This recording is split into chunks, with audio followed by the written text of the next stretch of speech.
গোপন সংবাদের ভিত্তিতে যেখানে গনিগুল নকল এবং নিম্নমানের পণ্য উনি ক্রয় বিক্রয় করে বা এখানে উনি সাপ্লাই করে, তা আমরা এসে এটার সত্যতা পেয়েছি এবং এখানে যে আমাদের সাথে নিরাপদ খাদ্য অফিসার, তারপর উপজেলা স্যানিটারি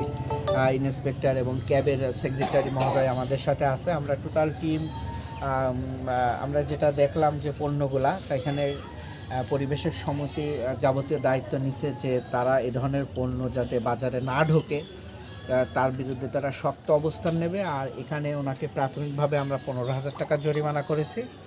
এবং বাকি যে পণ্যগুলা সমিতি থেকে আমাদেরকে দিছে 3 ঘন্টার মধ্যে তারা সরিয়ে নেবে এবং আরও যেখানে আছে তারা দ্রুত মানে আরও সময়কে জানাবে যে এই ধরনের কোনো পদক্ষেপ নিলে তারা আমাদেরকে সার্বিক আমাদের পক্ষে সহায়তা করবে, এখনও করেছে এবং তারা মানে এই ধরনের আরও কঠিন পদক্ষেপ নেবে সমিতির থেকে। আর আমাদের মনিটরিং কার্যক্রম অব্যাহত থাকবে। আমরা এই ধরনের কোনো তথ্য থাকলে ভোক্তা অধিকার বা নিরাপদ খাদ্য আমাদের যে কোনো এক জায়গায় জানালেই আমরা তথ্যটা দ্রুত পেয়ে আমরা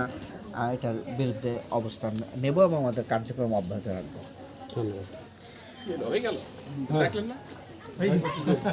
আপনারা আর একটু বড়